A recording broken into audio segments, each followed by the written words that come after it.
bunch of stuffed animals that you probably saw all over the place in there. Oh, yes. Yeah. That was the children's section with that big screen, and it's just, you look up and the little bits, anyway, I think there's so much ingenuity and imagination that goes into running a business. You get to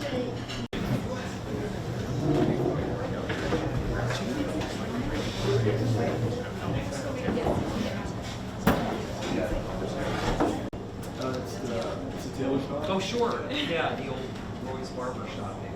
Yeah. Yeah, okay, I know it. Yeah. That's great. Did you get stuck in any of that rain? No, I just Fucking. driving down and working out. I'm surprised you got this out okay. Oh yes, no. When we were landing, I was telling my team, I'm used to the this up and down, but when the plane is also doing this, You're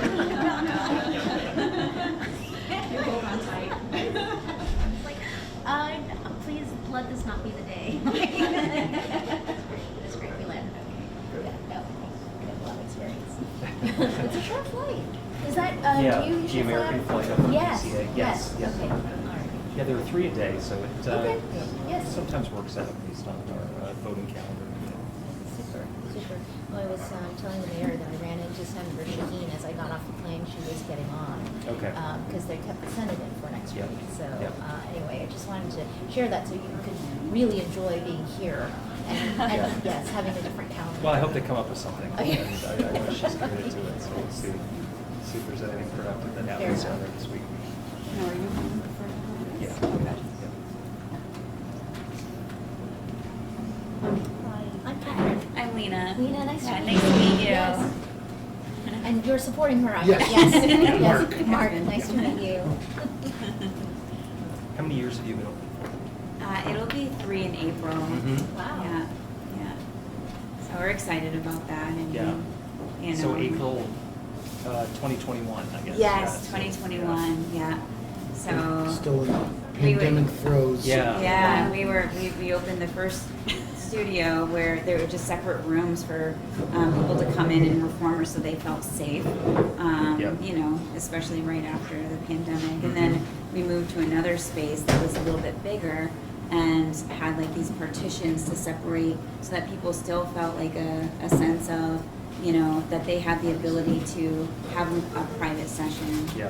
And then it became like as people got a little more comfortable with, you know, being around other people again, then it's like, okay, we want group. And I just got inundated with calls about, you know, we want to be around other people again. So that's where the second real studio, the first one was just moved. So the group studio is where, you know, that's where they do all the group classes. So. Congratulations. Thank you. It's been going really well, so, and then, you know, we're excited about the help that we're getting from Deo and his team, because that's where all the marketing efforts are taking place. I'm not the best at marketing, so we've got a team that really knows what they're doing, so that's very helpful. And we got Martine here from Consuelos. How are you? Hello, hi. Man of many words. Yes. Thank you It's, for hosting us. Amazing food. Thank you. Yes, Yeah. It's a no, I great can spot. tell.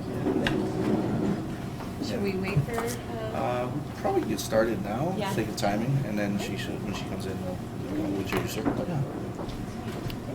So I'll kick things off. It's such a pleasure to have you with us all today and to be at one of my favorite restaurants, Consuelos. Martine is an amazing cook and host and has had many events here, and it's a wonderful staple to our downtown.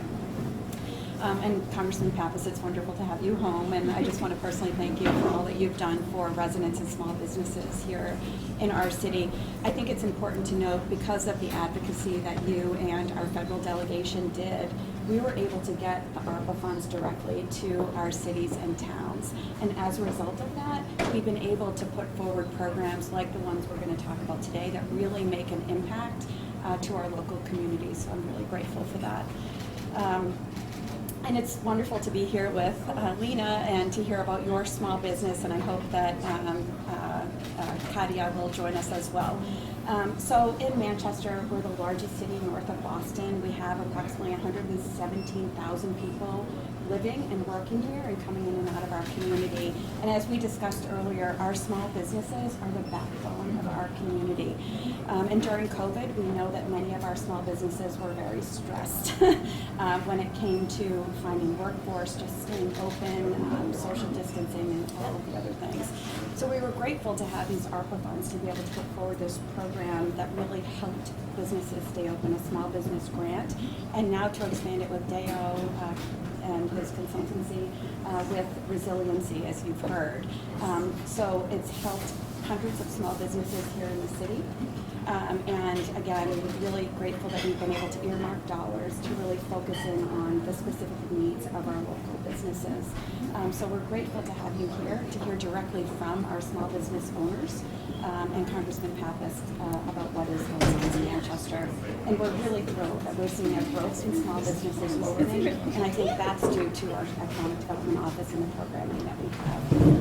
So thank you for being here. Thank you for your interest and your support, and happy to turn things over to you. Well, I'm delighted to be here, and I feel very, very warmly welcomed, especially on a day when the weather is a little bit weird. I've been told for all of you, it's warm but wet. I have to tell you, I'm delighted to be here, and knowing Congressman Pappas, working also with Senator Shaheen, the New Hampshire delegation in Washington, D.C., there are certain things that I know about New Hampshire. And I think the city of Manchester really represents the vitality of the communities, as you just said, and the way in which the New Hampshire economy is really comprised of incredible small and medium businesses, a lot of independent businesses. I think that there's so much resilience that I see, especially after a couple hard years, and hearing more about your experiences is really very, very inspiring. At the U.S. Trade Representative's office, I often get questions about what it is that we do, and I and my office, we represent the interests of the United States in trade negotiations, in trade discussions, trade forums all around the world. So a typical USTR spends a lot of his or her time flying around to Brussels and Geneva and Brasilia and Mexico City and Tokyo, all over. For us, in looking at our needs and in thinking about the mission of the U.S. Trade Representative, we have appreciated this is really important for your trade representative to be traveling the United States also, and coming out to where Americans live and work, where your communities are, where you're making your living, raising your children, and hearing from you about your aspirations and your challenges. So this is an important part of my education and my training to inform me and my team about who the United States is, what our various interests are, so that when we show up in those international places, we are thinking about all of you as we're engaging in those negotiations and discussions. The other aspect of my work in Washington that I'm very proud of is I was recently appointed to the President's Competition Council. And that Competition Council is about ensuring that there is vitality in our economy, that the economic opportunities aren't just taken up by the really big and muscly stakeholders in our economy, but that we have space for startups to become small, and then the smalls to become mediums, and the mediums to grow even bigger, because exactly as you say, the small and the medium businesses are the backbone of our economy. And what I like to say is when we talk about the competition agenda and the competition policies, the competition council, competition, I think, is a very economic vocabulary terminology. Really think of it as the opportunity council. And from my perspective also, as the trade representative, I am as much a part of the foreign policy team as I am a part of the domestic economic team, ensuring that there is this vitality and opportunity in our own economy is critical to understanding our interests internationally too, because it turns out everybody is trying to grow their economies, and it is really about President Biden's vision of growing this economy, especially through these dynamic and turbulent years in recovery, from the bottom up and the middle out. And I think for our businesses, that's from, you know, a startup to the smalls to the mediums to grow bigger. So some statistics for all of you. In New Hampshire alone, the state exported a record $7.3 billion worth of goods to the world just last year. And these exports have supported, economists tell me, over 20,000 jobs. 87% of the companies who exported from this state were small and medium-sized enterprises with fewer than 500 employees. You are the heartbeat of our communities, which is such an important part of our economic policy. Thanks to you and President Biden's Investing in America agenda, jobs are being created at record rates. And I know that small business applications have really skyrocketed these last couple of years too. This year's Season of Small Business is a great opportunity to strengthen our local communities and businesses by dining and shopping small, patronizing the small businesses that power our local economies. Every dollar spent at a small business this holiday season is a dollar that goes back into your community, and also every dollar spent that I just spent before coming over here also is going to allow me to make my family members happy, because I have to send a little behind on my Christmas shopping. There is good news in this economy. Inflation continues to fall, gas prices are down, and wages are higher than before the pandemic. After just 3 years into this administration, we've created over 14 million jobs nationwide. We have recovered the jobs lost during the pandemic, and we have grown. I'm incredibly proud of the work that we've done, but the work, obviously, it doesn't end here. We have so much work to do. We remain committed to showing up for all Americans, all of our small businesses, and I'm really grateful for your continued partnership around the table. Looking forward to this conversation. Please continue to teach me what you've got to teach me. Well, thank you.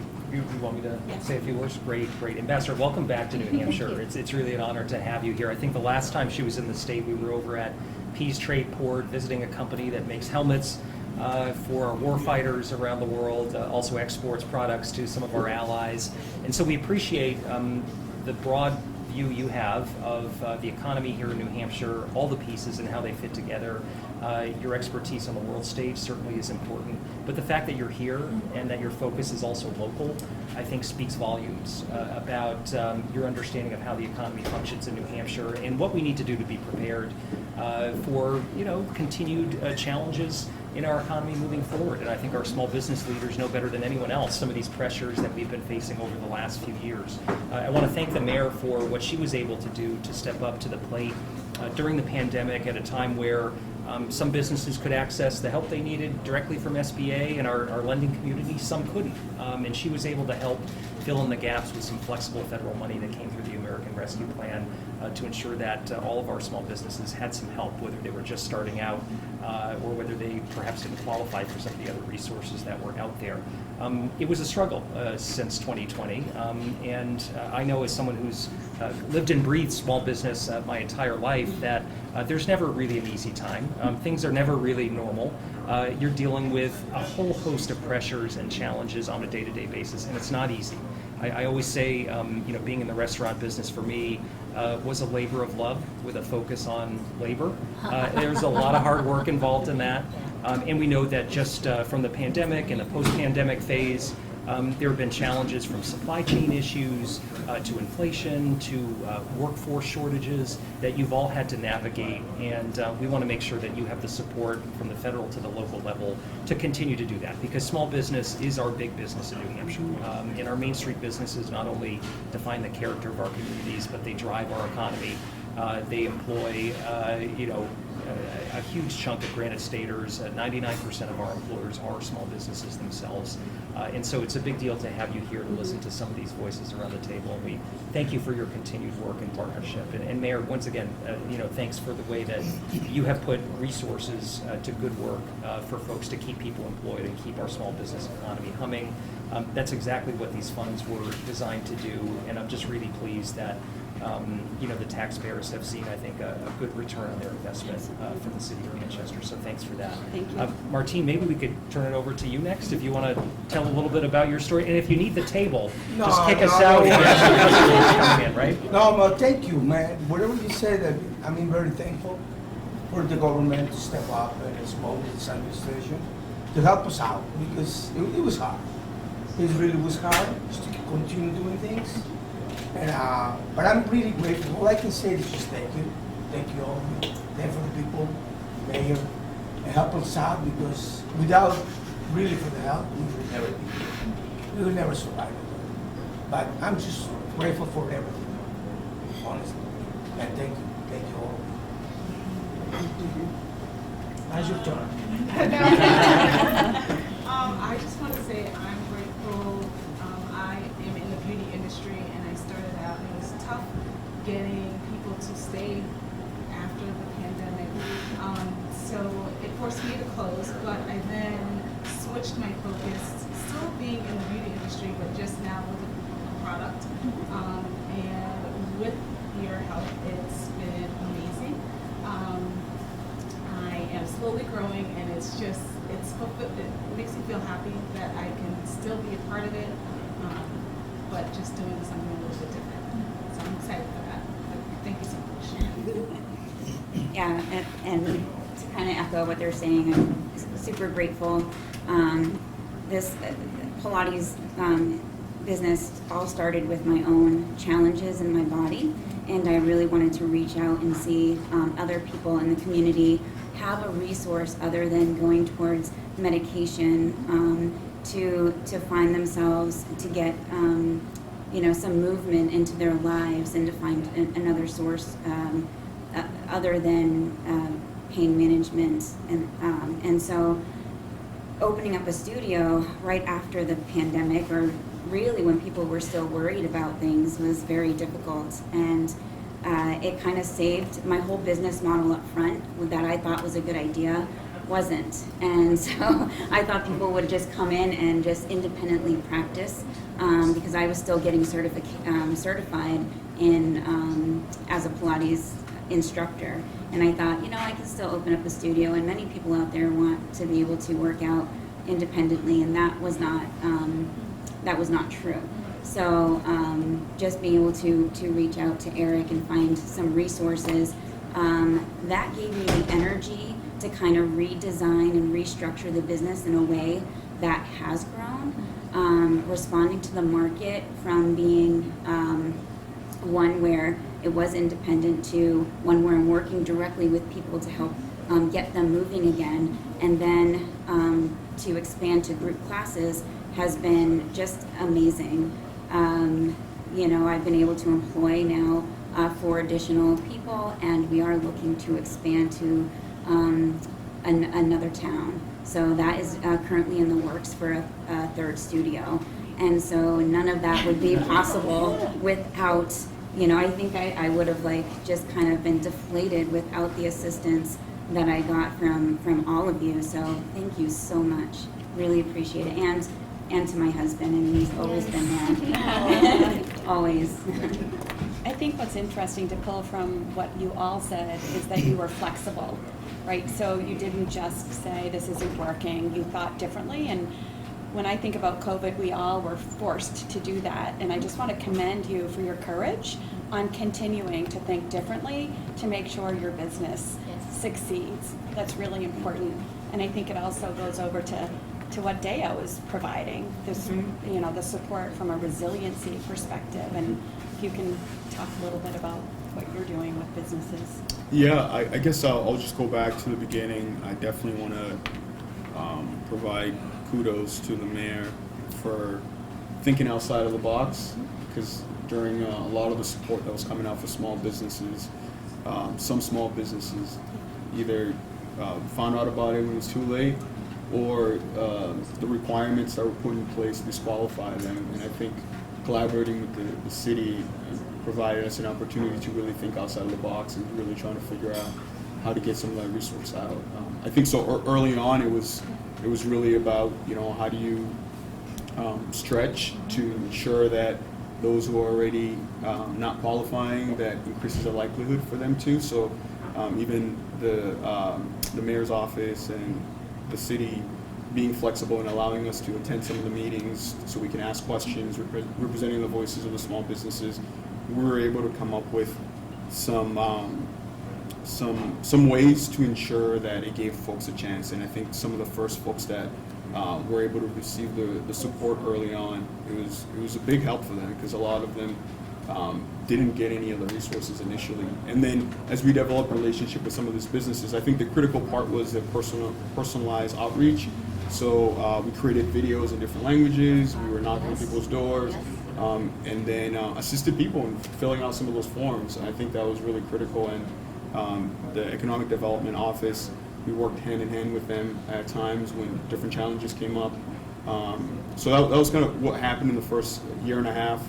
And then when there was more opera money allocated for we were really able to figure out how do we continue to encourage these businesses and outreach more and more businesses. And this last round of work that we're doing, which is really around capacity building, because we learned that some of the gaps that some of these businesses had initially that disqualify them for some of the resources, if those gaps weren't met, if, hopefully not a future catastrophic thing happens again, they would still be in the same spot. So then we identify certain capacity building, like marketing, accounting work. So it's been a really 360 approach of helping these businesses build a foundation that they can build on. So the ones that you see here, we've worked in collaboration with them, and it's been a really good collaboration. And the good thing about it is, like, you get to see, 95% of the funds, it's going out to the businesses, and you don't often see that. That's terrific. If I could just add too, we just had an update from Deo and his team about some of the projects they're working on. We got a sneak peek of your website, and the quality that is coming out of Deo and his team is remarkable. I mean, it is very high quality stuff that these businesses will take to the next level, and it's just so great to see that not only is it a local business supporting a local business, but it's everyone coming together. And Eric and I have made it a top priority since the office reopened in February of last year to make small businesses a high focus of our office, because we know they are the heart that pumps blood throughout the rest of the state of New Hampshire. And we're honored that we get to work with all of you as small business owners and work with you each day, but also to work with Deo and his team, because you've definitely brought a sense of quality with your work to the city and to the small businesses. We appreciate that. Appreciate it, definitely. Yeah, and if I could just add to this too, I think that there's been a lot of unique things that have happened over the course of a year and a half. And first, and thank you to the mayor for bringing the office back out of COVID and into operation. It allowed us to really get out and work hard on these small business grants with these recipients, and including the 3 here, which I worked personally on with each and every one of them. But I think what's equally rewarding of being able to help them is to hear their stories and challenges. And with that, obviously came out some other opportunities. And when the discussion came up about what would a second phase look like, both our office of city and Deo, we all got together and said, well, here's what we're hearing, here's what he's hearing, here's what we're hearing. There could be barriers with their POS systems, or there could be barriers with financially for accounting, or marketing, that they don't necessarily have it, but they need it to survive and keep pushing forward. So by going out there and having this direct dialogue, it created that opportunity for us to really help in depth. And not only that, from a city, the largest populated city north of Boston, what I think is really equally important too is that to hear each of their stories and to sit down and talk with them and feel emotionally attached they are to their small business and to grow it, because we're all ambassadors for this city, right? And so as we continue to build and maintain these important relationships with these small businesses, long after the grants are done, to keep in contact, it allows them to answer the day-old question, not day-old, the day-old question of, is Manchester a business-friendly community? And the answer is yes. And that's what we want to continue to attract, because we are a gateway to the state. So as we continue to attract more businesses here, and we continue to work with them and different resources and ability to open, it provides a wealth to the state as a whole, and everyone wins. But the 3 individuals you see here today, and Mark, the husband, are amazing individuals for what they have to accomplish and continue to accomplish in coming out of COVID and moving forward. So again, thank you, Mayor, for the resources, the ARC funds, and for opening the office and getting us going. I think it's really, really special. That's wonderful. I've got a question. So, as the mayor highlighted in your stories from these last couple of years, you've all had to adapt. From my own experience traveling around, and I'm curious whether you feel that in Manchester as well, I think that there is a dynamism in the economy, and while we are recovering, it feels like things are continuing to change around us. So as you are thinking about how you're going to grow and thrive, what are the aspects of that continued resilience that you think about?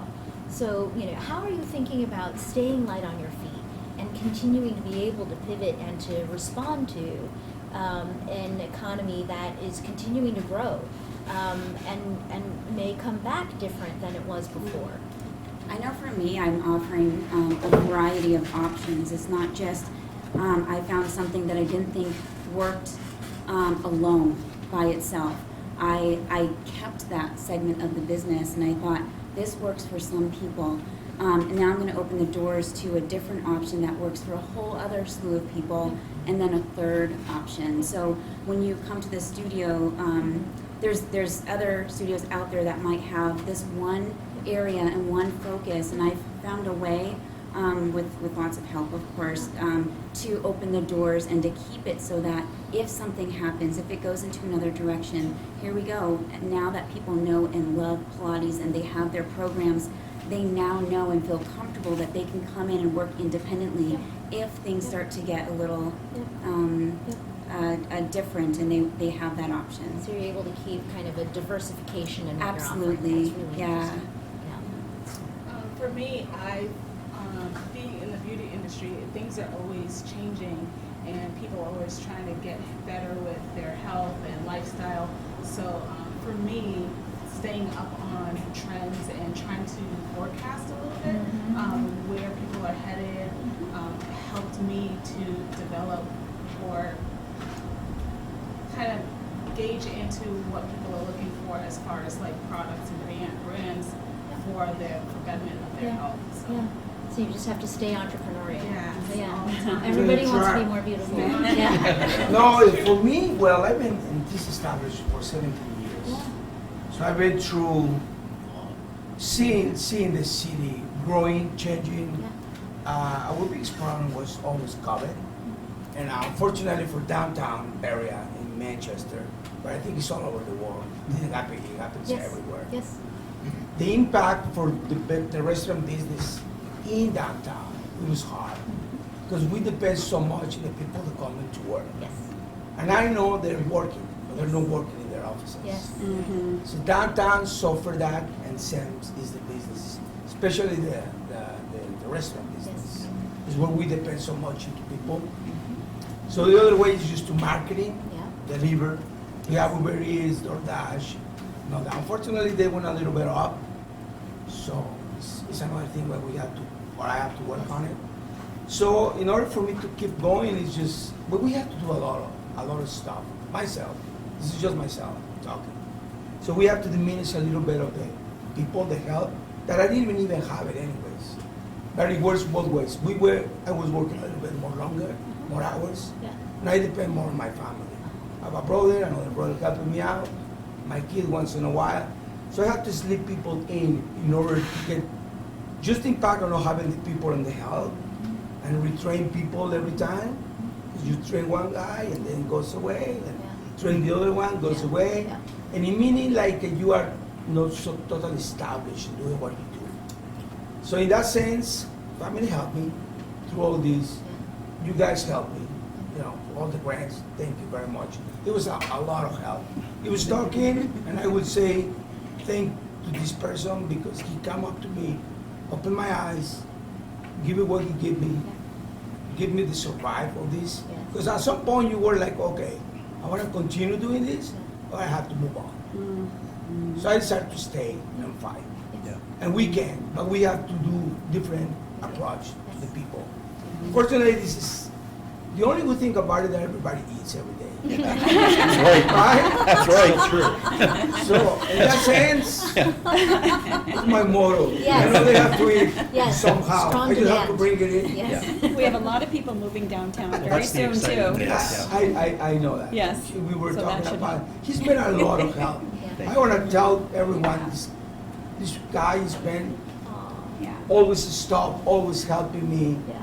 We wave each other every time we see each other, but at the end, he always inform me to things that is happening. Yes. And he's been an incredible. Yes. Thank you. Yeah. So thank you. Absolutely. I Thank agree. you. Thank you for everything. I was gonna add, so being kind of on the bridge side, most of the businesses that we've supported through this program, it's been really helping them to establish a digital presence. Yeah. And a lot of them, some of them were very apprehensive because they've been used to kind of the foot traffic, and then through Yes. COVID, it kind of opened their eyes that. So for restaurants, making sure that either they're on Uber Eats or Grubhub or even just their Google presence, making Yes. sure that their business is tied to their to Google if they're searchable. Yep. Some of the restaurants that we've worked with have also they want to continue to build on more traffic within their online presence than relying on foot traffic. But there's also a cost differentiation there, right? Because most of the outside vendors are Yes. charging. Yep.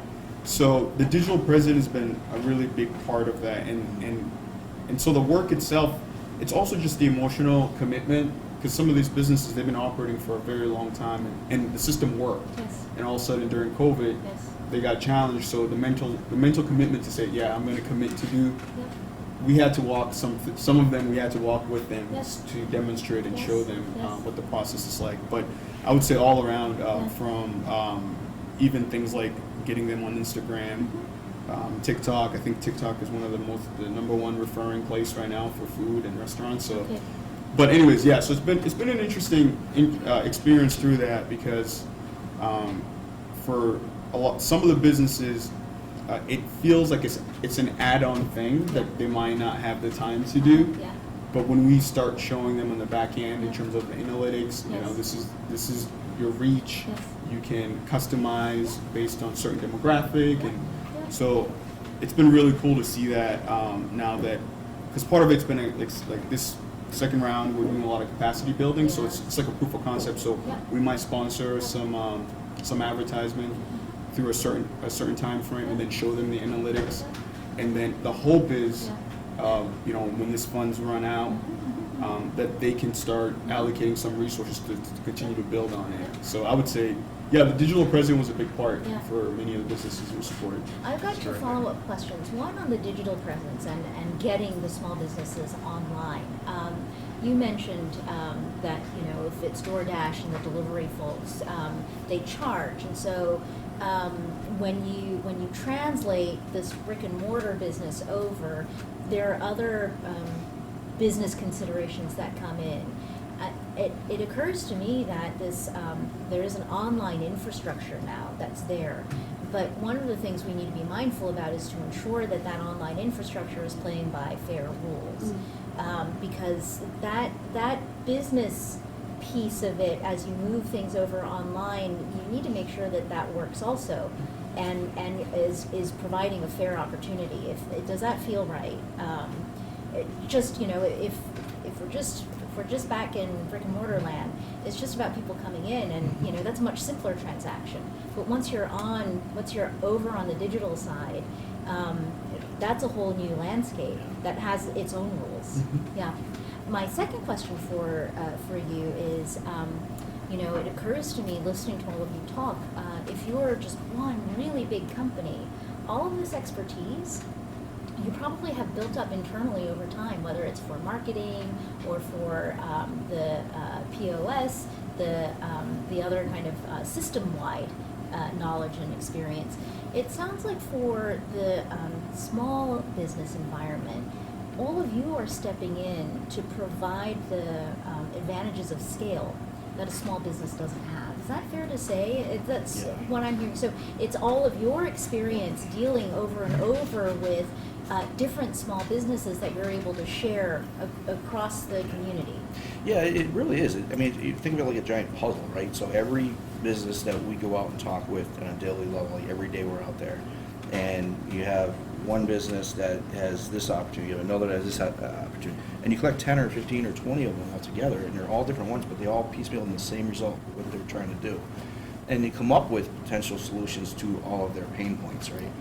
So it really is unique when you sort of gather all the data and then build something like with Dale in the city that we have the ability to make those solutions happen. But it is truly like a puzzle because everyone fits in together. They all have their pain points. Yes. And it's usually triggered around really one or two central items that eventually branch out to others. And Manchester is really unique in the fact that we see a lot of businesses supporting other businesses. And you mentioned that competition earlier. In Manchester, we see a lot of cross-pollination with businesses and helping each other out. Some business will help another one with marketing, and you'll see that clientele from one business go to another. And it's grown significantly since COVID. And we see a lot of it, not just in the downtown, but also citywide. And it's really great to see because it shows that the business community is working together. Yes. And I think it all comes from this funding, that it's really given a highlight to how strong the business community is in Manchester. And it's not just a small amount of money that's helping them now. This is going to have very long-term impacts for these businesses, but also for the community as we move out of COVID further and further. It's Yeah. very inspiring. Well, I think when you adopt the mindset of innovation, of adapting, as you have done through COVID, it not only strengthens you, allows you to overcome the immediate obstacles, but it puts you on a stronger footing for whatever is going to come next. And I think Deo said it, time is the most precious resource that all of our small business owners have, right? And many of our smallest companies, are micro businesses. It's one or two family members, maybe an employee or two. And so, you just don't have the opportunity to really take a step back from the day-to-day to think big and to source out, where you need to go next, to, find out how to procure the technology you need for your business. So to know that these resources are out there are just, critically important to make sure our smallest businesses can, get in the right frame of mind for how to approach, the medium and long-term opportunities. Yeah. I think too key is relationships, Mm-hmm. and making sure that there are people in the community. Eric was talking about, Deo was talked about, but that do the outreach into the community so our small businesses know what's available to them is just as critical. Yeah, and I think with the grants and what has transpired from it really catapulted our city and our community to be able to be re-engaged with everyone and to be reintroduced to businesses that we didn't know existed and to build those relationships time and time again. Because all of you, we keep in touch, and it's like, you go back and it always hasn't been the case to a certain extent because the small businesses always feel like they're on their own. So when you truly have something from the government, the local or federal level, it really does reassure them that there is support and help, and it's ongoing. So I think for me personally, going through this on a daily level with this program in our office in the city, it really has given me a sense of excitement in the sense that we're able to be introduced to these businesses and give another reason to help with additional resources that are going to go far beyond this. Because now we have a healthy relationship with 39.4 square miles of small businesses in the city and not just downtown. So, and wonderful and beautiful relationships that we continue to invest in. So it's really is special. So this has been a really good catapult. And Eric does not weekly or quarterly drop-ins, but daily drop-ins, daily emails, phone calls to just check in to see how everyone's doing, to make sure that their needs are met. If there's something that we can't help with, maybe we can put them in contact with who can help them. And that's where Deo and SBDC and all these other teams jump in, and it's become a great relationship. And as you can tell, I walk by, he screams up, "Burrito?" That's my friend. So as you can tell, we support each other. So, and then you go over to Lena. Yes, and I work it off over here. And I go to Kenny's place for some new hair here. So it's a love fest. Absolutely. Absolutely. Well, I have to tell you, I think that this theme of adapting, building capacity and that investment, but then, Madam Mayor, the thinking outside the box, I think that is so important at every level for everybody right now. And, if you don't get out of that box, then you really get stuck. And right now, nobody can afford to get stuck, and nobody wants to get stuck. For every challenge, I think there really is an opportunity. And I am gaining so much inspiration from hearing from all of you in terms of how you have encountered your challenges really as a community, but made your way outside the box to figure out how to get to yes and how to create more opportunities. So that's just tremendous. I'm really inspired, and I think it's something that I'd like to take into the international conversation too. Really, I think thinking outside the box is the skill that we all need to embrace right now. And I'm seeing this actually at work in Manchester. It's very special what we have here. Thank you. Yeah. Congratulations to all of you. Thank you I know so it's not much. hard. I know it's not easy. I know it is actually really hard. But I'm so inspired. Maybe you will open up a studio in my town. I can really Can you export Pilates? Absolutely. We will absolutely find a way to do that. I just wanted to touch on your thinking outside the box because I think getting $43 million of ARPA funds can probably be pretty intimidating, and I think the mayor and the aldermen have done a fantastic job of creating different programs and different pots of money to have a greater impact on the community, and it's gone a long way. This is just one example of how there's other ARPA programs through the money that the city received that are really investing in the business community. Yeah. It does strike me also how important it is to have those relationships and that you're communicating. Right? Eric, I think that, you sound like the glue here, right? And that's critical, and there's got to be trust and honesty in that communication in order for you to know where the gaps are, in order for you all to come together and think about how to bridge them. Yeah, it's tremendous. I told you, he's the best thing to happen in the public sector. Thank you, Mayor. Anytime. All right. Well, thank you. you so Thanks for much the for visit. coming. Yes. Thank you. Thank You're you. welcome anytime. Thank you so much. If you want to do Pilates, you can come over. I need it. I think we all do.